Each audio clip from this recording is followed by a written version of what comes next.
Sir, इसके अलावा खरीदारी के मौके आप इंडिविजुअल स्टॉक्स में कहाँ देख रहे हैं आज सुबह?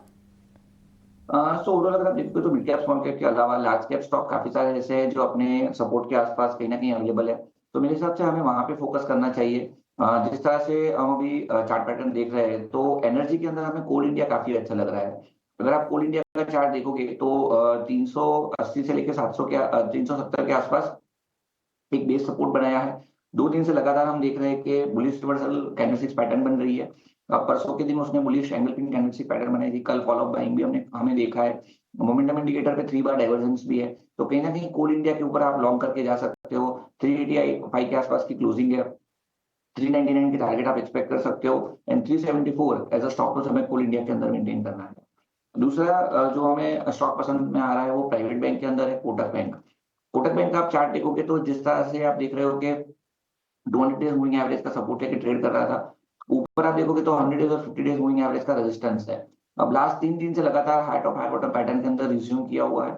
1800 का नो डाउट एक क्लस्टर रेजिस्टेंस है, लेकिन इस अभी जिस तरह का ओवरऑल चार्ट पैटर्न है, एक रेक्टेंगल पैटर्न ब्रेकआउट हमें कोटक के ऊपर दिख रहा है। तो कोटक 1780 के आसपास हमें लॉन्ग करना चाहिए। 1830 तक के टारगेट रहेंगे and 1764 as a stop loss हमें मेंटेन करना है। तो Kotak bank and Coal India ये दोनों हमारी तरफ से बाय करेंगे।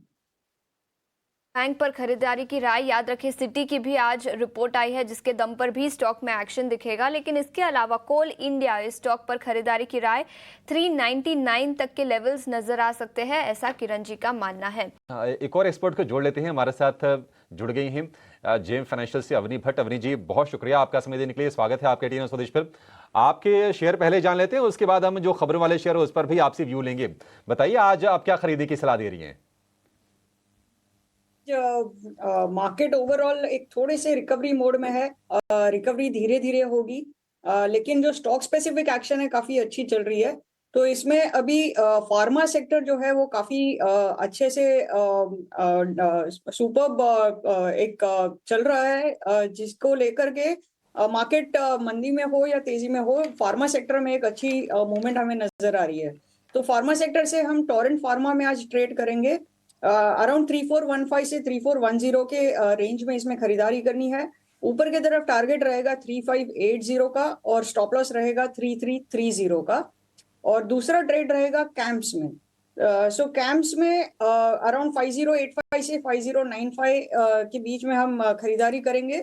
और इसमें हमें टारगेट रखना है 5350 का और स्टॉप लॉस लगाना है 4960 का।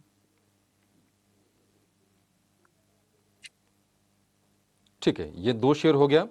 एक तो हो गया टोरेंट फार्मा और दूसरा कैम्स। कैम्स के लिए टारगेट 5350 का, 4960 का stop loss.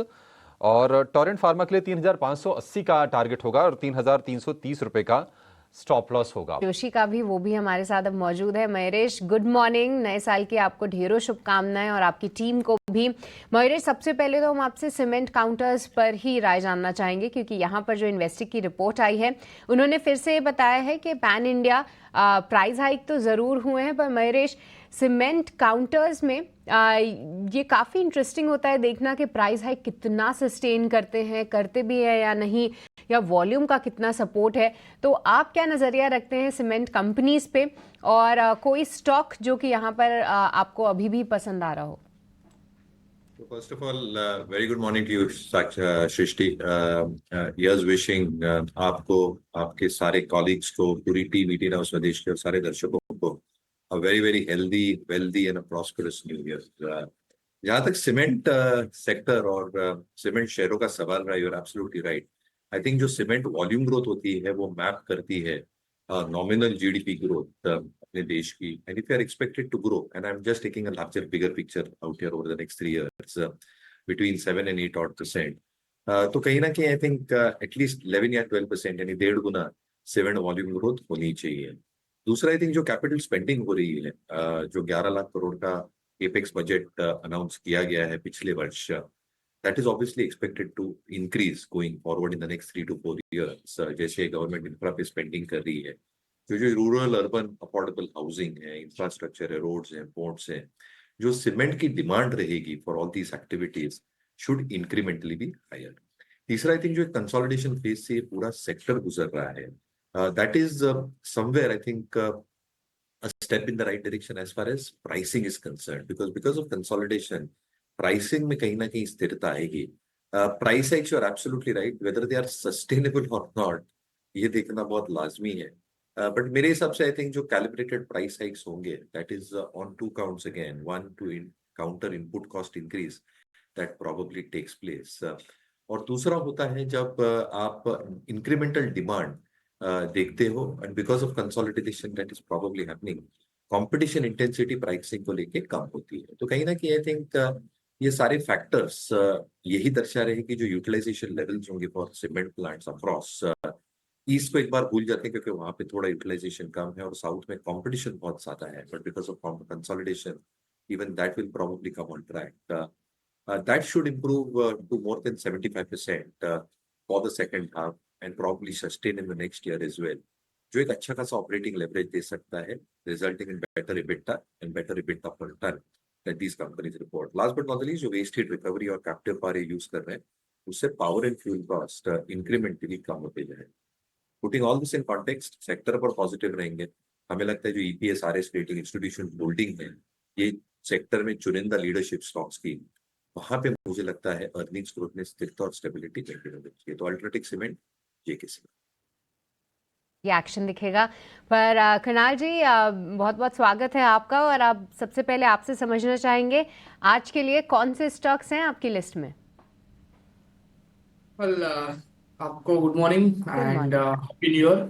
Happy new year. Well दो स्टॉक की बात करेंगे. एक अच्छी खासी मोमेंटम हमें नए साल के पहले दिन देखने को मिली है.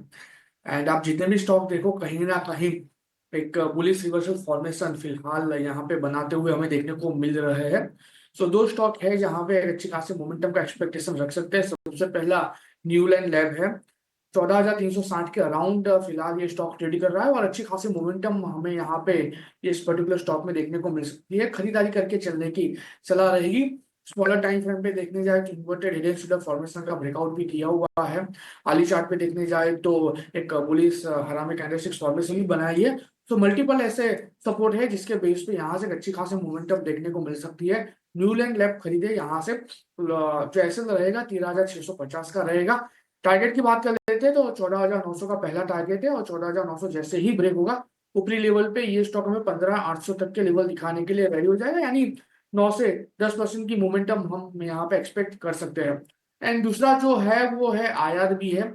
IRB की बात करूँ तो पिछले कई दिनों से जब हम ये शो पे आ रहे थे, पर्टिकुलरली व्यूअर्स की जो क्वेरीज के ऊपर हम डिस्कस कर रहे थे, तो IRB के बारे में बहुत सारी ऐसी क्वेरीज आ रही थी, होल्ड करके रखना चाहिए कि नहीं रखना चाहिए. आज मैं कहता हूं कि IRB यहाँ पे बाय करके चलना चाहिए. बहुत ही बढ़िया से मोमेंटम यहाँ पे आने वाले दिनों में देखने को मिल सकती है और पर्टिकुलरली बजट आने वाला है तो इंफ्रा को लेकर अच्छी खासी रिदम यहाँ पे बिल्टअप हो सकती है. IRB यहाँ पे खरीदारी करके चलने की सलाह है. 57 का आइसर हम यहाँ पे मेंटेन करके चलेंगे. 6150 का पहला टारगेट है और जैसे ये ब्रेक होता है ऊपरी लेवल पे 6450 तक के अल्टीमेट टारगेट भी ये स्टॉक हमें दिखा सकता है.